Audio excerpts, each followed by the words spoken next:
Hello, dear audience. First, I want to welcome you and also our guests. And then I want to thank BAU and the faculty giving us this opportunity. And I'm also thankful to our guests investing their time. Today, we want to talk about the future scenarios post-COVID urban places. Specifically for Barcelona, Istanbul and Vienna. But we are going to touch also some realities. We are trying to touch some realities. I'm a member of BAU, Faculty of Architecture and Design. My PhD is actually about timber structures, but it's also supported by a background on urban sustainability, and also includes investigations about social compatibility and environmental impacts. So I hope you will enjoy your presentation for the next hour. So I just want to start with a very short definition, maybe for the students. A public place or space is a location to which all of the public has access.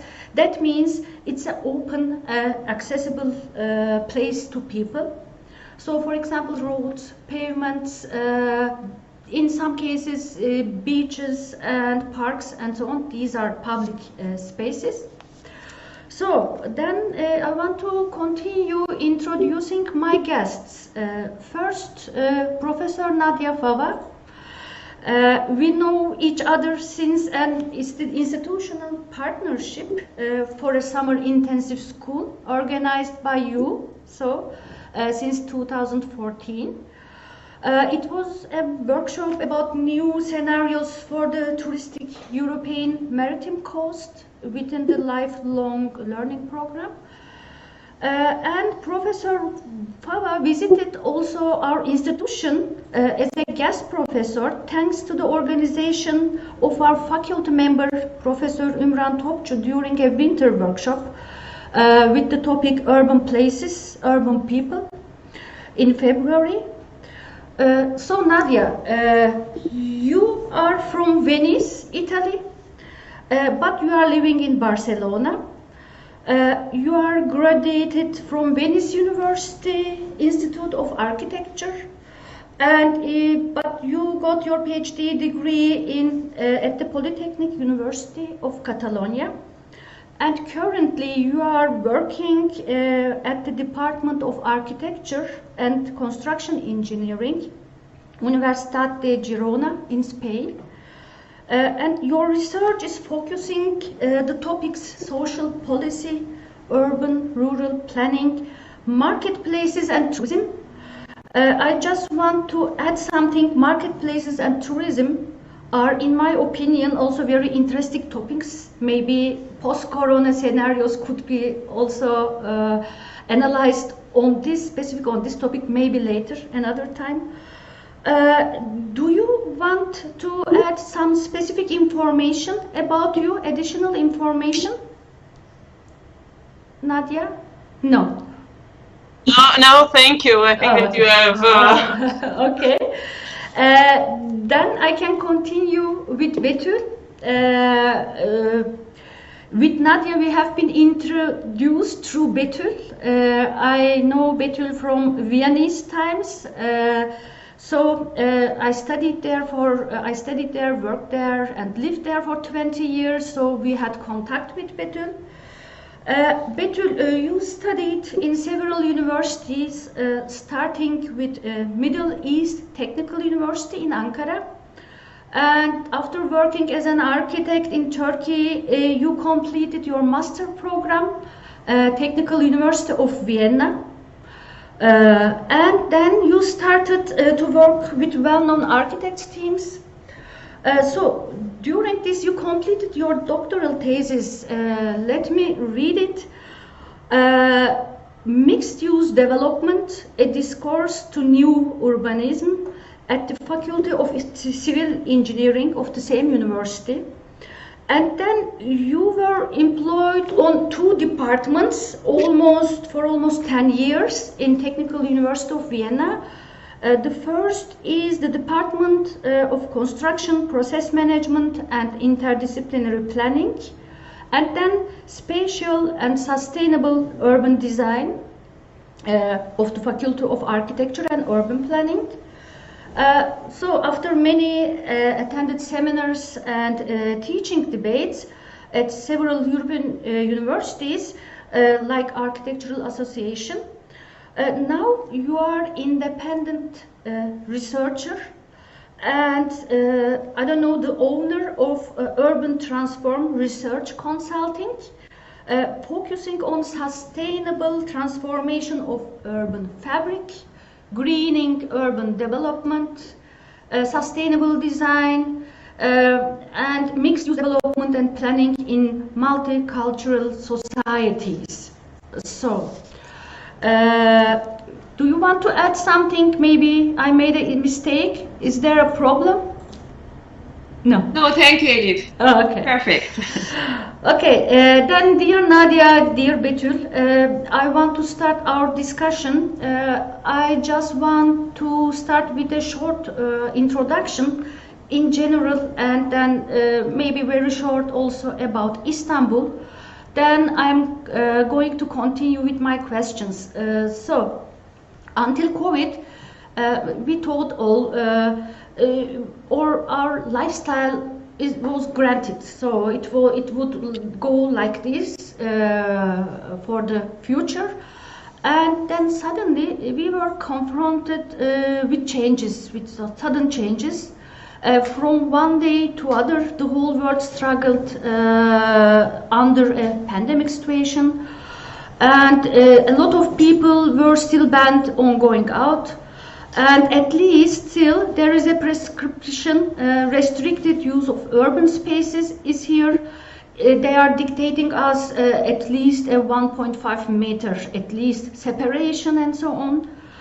And through this, the meaning of outdoor space, or I don't know, I want to describe in another way, of the negative space, that means the gap around us has changed, and awareness about social distancing is higher, and I think this affected the citizens on 2 contrary ways. The first thing is we are increasing the distance between us, but the second impact is people are also paying more attention to each other, even it's for controlling the other person in order to make space for themselves. So in the specific case of Istanbul, a high-density metropolitan city, until the COVID-19 outbreak, it was always crowded and busy, and a lot of activities in shopping malls, shopping streets, and it was a very intensive personal contact also on the streets, related to some countries. It was very dense. But also specifically for Istanbul, it's also like that the people are using, because of high density, there are no courtyards, maybe not so many parks and gardens. The people are using the streets and also pavements and whatever, every possibility to spend time outside. But then suddenly it changed, and it was very strange to see the empty outdoor areas around us. I couldn't observe it directly personally because I stayed at home, but I could follow it through social media and so on. And there are also some habits, these are changed. For example, online shopping was a tendency, but now it prevails and so on. So I experienced Barcelona 3 times, but I lived in Vienna very long, so 20 years. And I know both cities have a very active social life. A lot of time is spent on outdoor spaces. So my first group of questions are, so how did the city reacted to the pandemic situation on outdoor areas in case of your city you are living? And what was your experiences so for the city itself? Are there some changing habits, structural changes, and new security protocols, and so on? And with this, maybe I want to give the word to Nadia. I think she want to present a slideshow. So. Thank you. I will share the screens in order to show the PowerPoint, the slides. Okay. Let me know if you can see the slides. It can take a little bit time. We are waiting. Yes. Yes. Okay. Yes, we can see it. Okay, just for the first slides, I ask to you if you see when I change the slides. Okay. Okay. First of all, I would like to thank you, the university, Elif, for this idea. And the first thing that I thought it was just from the distancing. The presence of the distancing between us was really the reason, because today we're speaking about our city and in some way about the certain kind of city. The distancing was a kind of my key words in order to answer to this question about how, in which way is changing the Barcelona during the lockdowns. It's not just the distancing, this distancing that permit us to see the things with a perspective. This distancing that also transform the space between us and the other, this gap that you are mentioning before. But just this gap is very interesting because give us this idea of perturbations. The space they see, but not the same. This idea of perturbation that used Freud in his theory. And I think this was a kind of first feeling that I had in Barcelona when we began the lockdown on March. And I've noticed that Barcelona, it's the same size more or less of Vienna. It's very small in relation to Istanbul, but it's the more dense city, extremely more dense city than the Vienna or Istanbul, and also we had the impact of COVID was much more important. So we had a kind of two periods, and but we want to explain just for the students a bit of about Barcelona. Barcelona, it's a very known city. It's a known city for its public space, for its architecture. This is the brand, the touristic brand of Barcelona. Everybody knows this image. It's the image of La Rambla, full of tourists, like we have the same vision probably in Istanbul or in Vienna. Barcelona, it's already known from the point of view of the urbanism for its mega project.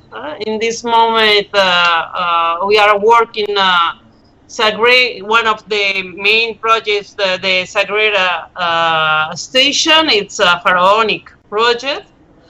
Also, we have just finished the new line for the underground. That also it's a very expensive project that are speaking about the progress, about the growing capital, about the neoliberalistic city. But in Barcelona, we have mostly from the last important crisis in 2008, the economic and social crisis of 2008, we had another scale of projects. And this scale of project is more human. It's more related to the sustainable development goals. It's a project of the short distance, of the proximity, of the transition to sustainability. One of the example, for example, it's Paseo San Juan. You can see the biodiversity that they try to integrate different kinds of trees. You can see the new bike path, and you can see this idea of public space as changeable space, as more adaptable space for any different necessity that include elderly people, but also in this photo we have now young people and every stage of age. Or this is another kind of big project in Barcelona now active, that is the recuperation of the interior of the blocks, like public space. They bought the interior and they transform it in public space. It's another dimension. It's the dimension of the human scale. I explained these two models of growing up the city that they are kind of extremes, but it's just to explain this model because I think it's quite interesting to understand which is the next steps. And this is the beginning of the lockdown, how the city was changing. In Catalonia, the lockdown began the 14th of March. It's quite interesting, this curve that we see how grow down or fall down the presence of tourists. And this is the image of the Rambla from my house. Nobody walking. The Rambla is the same, but also there is something that perturbed me. It's strange. It's not a normal day. And but also they was all it's strange. And but which were the my first observation? First of all, was the feeling of insecurity. Jane Jacobs in the 70s because that the density of the city make us more secure. It was one of the first feeling. Also, the rules, this big important question about if it was better to live in the dense city or in the rural area. And this is a kind of a strange relation when the people, when the lockdown began, they try to go to the rural area. In the rural area, they don't want people from the city. And this is another image from the Rambla. Sorry, I'm wrong. And this is the entrance of the Boqueria, is the major market of Barcelona, one of the 40 markets of Barcelona that have a big system of market. And it's the heart of the city, and mostly the heart of the commercial life of Barrio Gótico, the central part of the city. And this is the image during the most the period where it was forbidden to go out, apart of going to catch food. The market was basically empty because now it's mostly dedicated to tourism. Apart some parts, there was also some very good surprise. There are some parts they were very alive, and also the stalls that they were open are the stalls that are more expensive because they bring food, special food, to the richest part of Barcelona.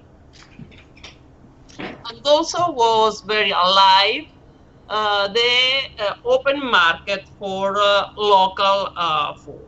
So there was a kind of narrative that are coming out. This narrative about the local, the necessity to buy local because the local help the local economy also. And there was others observation of this period, like how people were using their communal space. It's not open public space, but our space usually not used, but that people begin to use this space for doing what was forbidden in the public space. And finally, the big queues. The big queues for going to buy cigarettes, but they were a moment of thinking about the city, thinking about this gap between people and between the use of the public space. Sorry, I'm finished. Just for speaking about the first phase of the lockdown, that was the most hard one. Now I would like to. Okay, thank you. I thank you very much. These are really very interesting pictures. I think you were the lucky one because you are living very central and you could observe everything from the next door. So because the marketplace is also near to you as far as I know, and it was really, for example, in my case, in the back streets, these are just empty. And okay, Betül, how was it in Vienna? So, yeah, thank you for the invitation again. Yeah, in Vienna, it was really because I think we are already in post-corona era, arrived the post-corona era, and everything is going to be normal again. Or normal, you know what I mean. Vienna is like Barcelona, is a middle-scale city. I think it was very lucky because we didn't, as healthy people, lucky people, not really depressed in Vienna. We could go out and we could reach the green spaces of the city. Yeah, maybe before I begin to explain how it was in Vienna, I can describe really shortly what is going on generally in Vienna and what is the structure of the city. I think many people have been already in Vienna from Turkey. The connections are really ideal, I think. But for the people who doesn't know about Vienna, I can say 1.5 million people are living in Vienna. And I think it's also, Nadia, a really dense city. Maybe not so dense in some part of Barcelona, but homogeneously, all central city areas are really dense, built dense, because it was a really housing shortage, especially after the First World War or Second World War. Also, they demolished the old structures of low density areas. And they built, we call it Gründerzeit historical housing. It has a really dense structure, but Vienna has nowadays had a prize of again at the beginning of city ranking as greenest city among 100 other cities. The main criteria was, I think, I read about it. The city has really big green areas and a national park within its boundaries. So this is why the city is really green. But after really doing so or focusing on mega cities, the community of urbanists and real estate market has recognized in the last decades that these middle-scale cities has many advantages, like the qualities of affordable housing, cultural and social diversity, like in Vienna or Barcelona, of course in Istanbul auch, but I am talking about middle-scale cities, security and democratic freedom, rich public transport net, easily accessible green and natural areas, and good educational opportunities. They are the criteria for transnational companies who want to invest in the cities for real estate market, or they want to choose in this kind of cities their headquarters. So this is why the Vienna had a really busy real estate market in the last years after losing the production industries like the other European cities, and the construction sector is very busy also in Corona days. They could work furthermore. And I want to just talk very shortly about social housing in Vienna also. And this is a traditional, of course, since maybe 80 years, social housing was really necessary at the beginning, as I said, after the war. These social housing units has been affordable for the low income groups at the beginning until maybe the last years, last 10, 15 years, the speculation movements of the investments in Vienna as the high quality city, a very touristic city with these qualities, as I mentioned before, is really attractive for investors. Also, multicultural investment groups. The residential historic houses, they are almost 130 years old. They buy the houses and sell rapidly, and it brings really high profits. So this made also the housing prices and rents very high already. So social housing can be affordable maybe only for middle income groups, or the people who can get some housing subsidies of the government. And there's another really remarkable change in Vienna. This kind of real estate overheating brought some skyscrapers for the high for the companies. They wanted to make their headquarters. They chose them as locations. And the other thing is the luxury attics. On top of the residential housing, there are some exclusive now attic housing, really for the rich. So it has changed the character of the city a little bit and densified the city.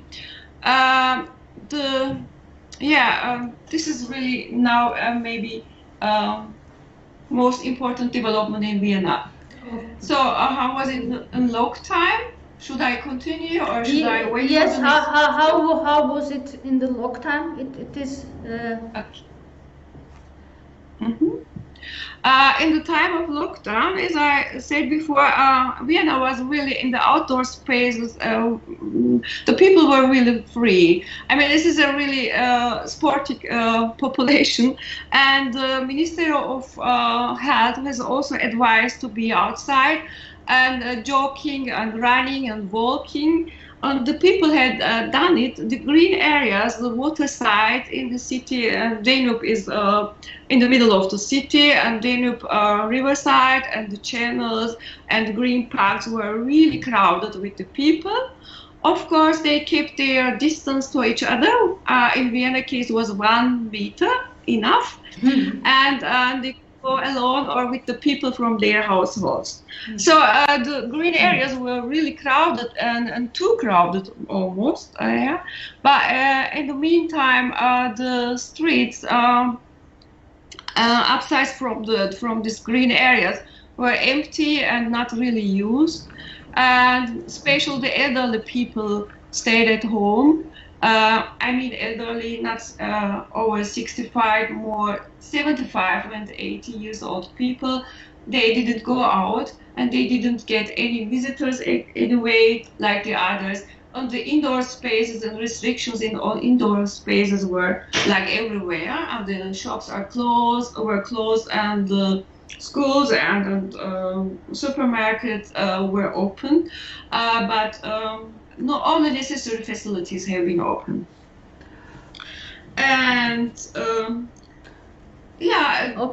the street life was really vibrant and really colorful, because we had also very good weather with advantages and disadvantages, because it was very, very dry springtime and very hot for normal situations, for normal season temperatures. So I think there were also a little bit critique of some people about the police control on open spaces without having the legal background for restrictions, but was not really heavy. The problems with rainless, as in no rain and no water, or some trees on the street spaces, they are dying, and so this kind of questions were more and more important, I think, in discussion and in media. Okay, thank you very much. Excuse me. I didn't want to interrupt you, excuse me. So then I have the feeling, I think the center of the Barcelona had more problems than Vienna, or it was less crowded and less people were going out. But I want to lead to my next question, because we have 25 minutes as far as I know. So then what about the future scenarios? Because we have to be reconnected again after the pandemic. We have to rethink urban resilience in a post-pandemic world. There are several trends. There were several trends, so mega trends also pre-COVID period. So towards safety, health services, connectivity, and so on. But the other trends like globalization, urbanization, mobility, maybe these factors could be changed in a long term, I don't know, because there are still ongoing changes. There were still ongoing changes. They are just accelerated. For example, to push cars out of areas. There are, in some countries, there are restrictions in use of public transport. Or even there are future scenarios talking about the end of big cities and so on, and migrations back to the rural areas, I don't know, and diversification of transport, how can I say, possibilities is also one of the future scenarios. So I think for Istanbul, I cannot expect a really extended urbanization in the long term, because it is a really dense city. But maybe coming to the other group of my questions. So based on your observations in the cities you live, are you first expecting decentralization? That means, because we cannot use the urban spaces, decentralization. If the city remains almost as it is, how we have now, so in order to fulfill maybe the proximity of services and so on, if we focus on the emerging necessity for social distancing, I don't know, these are just three strategies what I have, what could happen. The first, it might be that the spread of public spaces, they might be reduced because we don't need it anymore. We cannot, we need the distance. Or the second one is, maybe we are going to enlarge the public spaces in order to create distance. Or the third one is the worst scenario. Will the virtual reality become the new urban space maybe?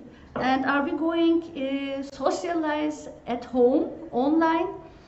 So should we optimistic or pessimistic for the future? So Nadia, what do you think? I have some other imagine for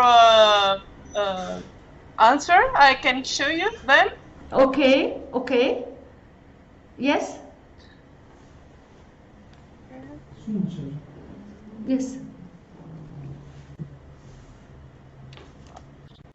I really, I'm living now really in a period of few security. So as you, I see many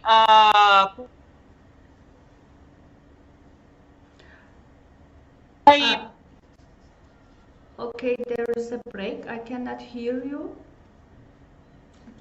Now you can listen to me? Yes, I can hear you now, Nadia. Thank you.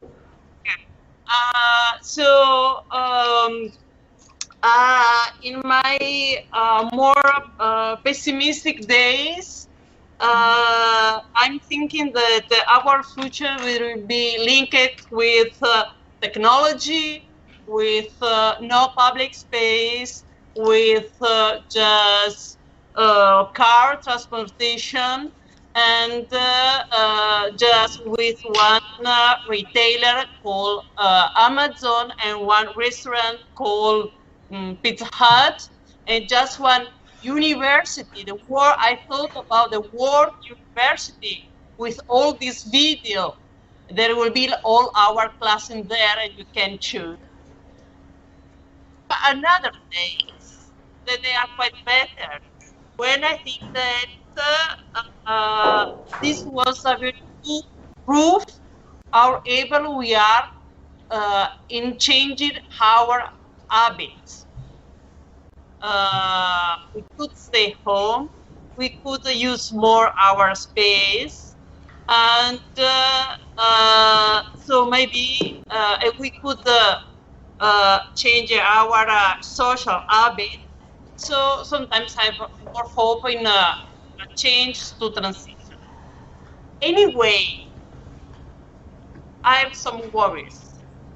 Our municipality, the main message is that we have to live with, we have to co-live with the virus.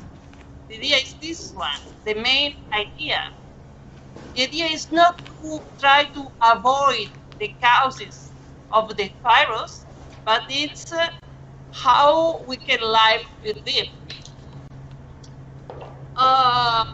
Inside this main message, there are other messages that it's about that you have to be able to manage with the emergency, with the risk, so we can do special law on the civil right, and also that in the long term to achieve the resilient city. Mm-hmm. And it's a very debated word, resilient, because it means to go back to the first stage before the risk, in this case, because the risk of pandemic risk. And so this normality, it will be to return to the same normality of before. Mm-hmm. And this is also a very dangerous thought, in my opinion, because the problem is not to find remedies, but to try to avoid the causes of this pandemic period. In our case, when the pandemic was lower, we could go out in some specific period. This is the schedule for doing a sport from 6 to 8 to 6 to 10 or on the night. The elderly people had their times. The kids, they had other times. So I think it's quite different from the other countries, this idea to manage the city by times. And this was quite suggesting for me. This idea of the chrono-urbanism. The city of 15 minutes that they are trying to fly now in Paris, for example, that is the city of proximity. But also the city, the most inclusive city for all the age of people.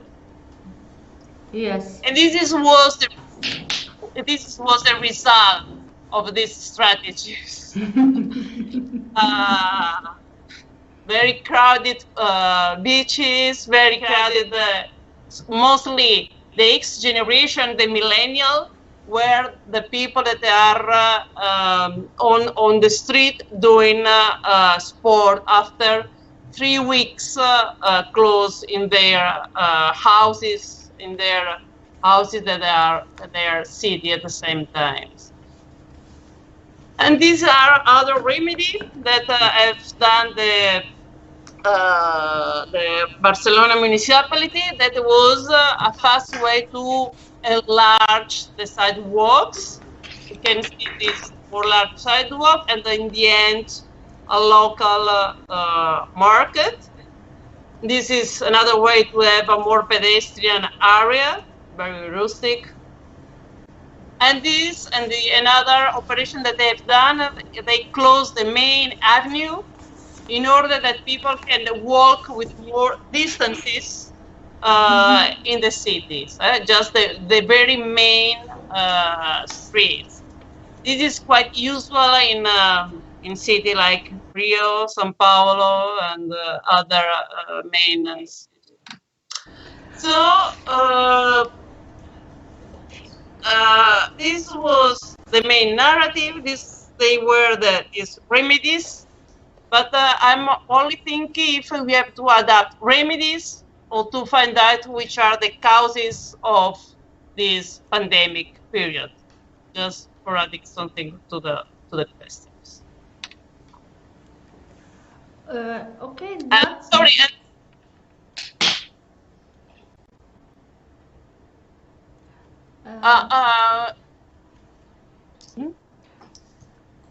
I was not sure. Are you finished, or I don't know? I was not sure because there is a delay of voice. That's why I'm asking. Well, in this last two graphs, you just can see that really in Barcelona, during the hard period, we had a decrease of pollution, but in reality, now it's growing up again. So we didn't take enough measure in this sense. Nadia, there is a question. Before I give the word to Betül, I can ask both of you.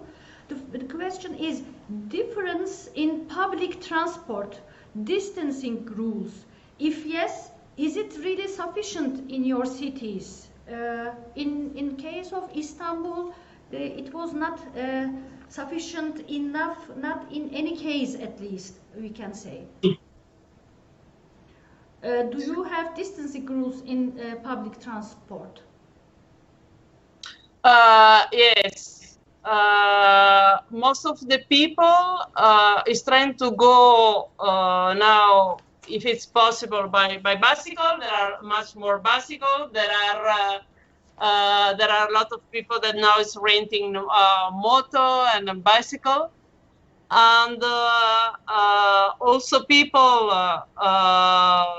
that they have to go outside to work. Now they go by car. I know from my commuter groups of people, of friends, that they now go by car instead of by trains. And but still now there is space in the buses, in the trains, because most of the people, they try to avoid public transportation. Okay. And this is a contradiction. Yes, this yes. is a contradiction. Yes, I think also because we want to remove cars from the city centers, and maybe we want to move to the rural areas, but on the other side we want to give the cars also. That means this is a little bit okay. Betül, do you have future scenarios for Vienna? Okay, yes, some, but should I also give a little bit answer of the question for Vienna? Maybe in Yes, variation yes, or? yes, please, yes. Difference in public transport, maybe first answer about the question, and then you can continue with your future scenarios. Okay. Thank you. It was really similar to Barcelona, as Nadia is told about. This is why I wanted to also to talk about in Vienna. The distances are not so long, of course, not like in Istanbul. So the people were really biking stronger than normally. Vienna is getting turned to be a really bike city, but the people were really more intensively with bikes, and almost every people has stopped to work or they were in home office, so they didn't need to go out every day, and the public transport vehicles were really running around with the normal periods, but nobody was inside, almost nobody. They were really empty. Now in the nowadays last weeks they are again more full, but not really. I think like in Barcelona, many people are driving by car now or by bike. So maybe I can also combine this situation. There have been a conflict situation in Vienna, maybe because of the use of street spaces and the bike lanes, bike paths and routes are almost in most cases on the sidewalks. So the pedestrians must share the sidewalks with the bikes. So because of the physical distancing, not social distancing, but physical distancing, the sidewalks have been very too narrow. Now I just want to say also about the political situation in Vienna. I think all my scenarios should be also combined with the policy, urban policy. Vienna has since two legislative periods a Green Party in the government, and they are responsible for urban planning and traffic organization. I think this is why the questions of biking in the city and less motorized traffic and more place for pedestrians and greening. These objectives will be more and more important. I am really critical about the way of implementation, especially because of the green plans in the city. Still there's no place or almost no place for the trees and the street spaces because of the underlying supply lines and underneath supply lines and other traffic parking cars and whatever. So I think it's a kind of contradiction between different groups. Yeah, some of them want to have their parking cars on the streets, the other want to bike and walk and more green places. In this way, according to the political situation, will be more and more strategies developed, I think. And now we have almost no tourists in Vienna. this changed the city. I don't know if it's beginning again with mass tourism, I can guess, because the people couldn't find any place in cafes, in museums and concerts. So the people who are coming from Vienna have been really a little bit replaced by tourists, like in Barcelona, maybe in Istanbul, also in Paris. I don't know if it's going to be changed. This is the worst case, it's not changing. And densifying of the city by building more and more and high-rise buildings, I think it will be also continue.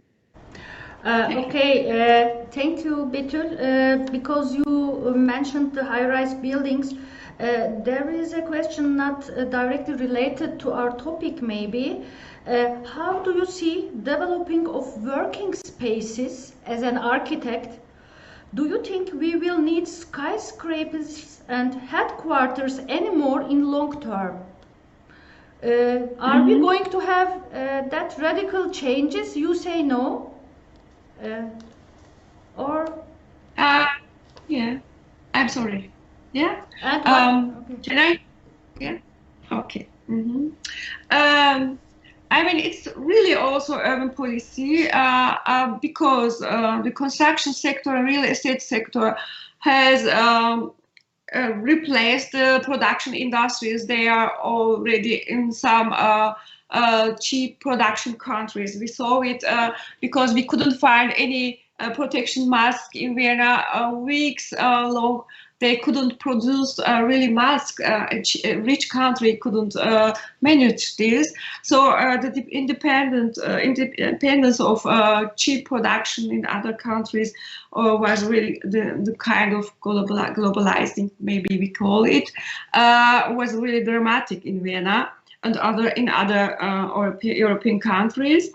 So this headquarter policy in Vienna is already really difficult to find a user for this headquarters. Sometimes the buildings are maybe for long periods empty and they don't have no user, or some user buy them. But if they really, as transnational companies, support really the economy of the city, it's the question. And on the other way, it's also, I can say it's a growing resistance of the people against these projects. And Vienna is also going to be overheated in every summer. It's one of the cities in Europe more affected by urban heat island effect. It means the city is getting hotter in summer months, and it's really dramatic for the old people and maybe weak health people. They die, and it costs also very much the cost of the climate change. So the high-rise building and densifying the city means that climate change affects the city more and more. This is why I don't know if the urban policy accept this kind of development or not. I cannot say it because it depends. Yeah, it depends really the political situation. Okay, we have just 5 minutes, so maybe I have here some questions. I'm just going to say it. So the thing is, in Turkey, after decline of mortality rates, the traffic is again dense, and the streets are crowded, and the social distancing is getting lesser and lesser nowadays. And that makes me also think a little bit, will everything be the same in a few months? Are we out of scope maybe with our future scenarios? So now coming to my final questions, or I'm asking you for your ideas. Maybe should we expect a more slowly development towards ecological, sociological sustainability? Can we expect that for the whole city and also directly for the urban places? This is connected. And can we see Corona as an opportunity, for example, for innovation and so on? And if we talk about sustainability, how could a public space, a sustainable public space could look like? So maybe first Nadia, then Betül. I don't know how many minutes we have. I think 4 minutes or something like that, maybe a short answer. Thank you. I do a very short answer. Thank you, Elif. I think that I want to be positive, and so I think that it's an opportunity, and I hope that it's an opportunity. And in order to rethink the tools of the urbanist that I think that are not actualized, and the tool of the architect, and because it's a lot of time that I'm studying markets, food, the relation between the city and the rural area, I would suggest that the city could try to keep this idea to be productive in its intimacy. So this idea of the short distance city, productive with the use of the sharing economy, with the charity, with the productive of food, productive of idea, but without losing the contact, not in the soberanistic idea, but without losing the contact with the rest of the world. This it's my hope. In positive. Okay, thank you very much, Nadia. And what do you think, Betül? Yeah, I think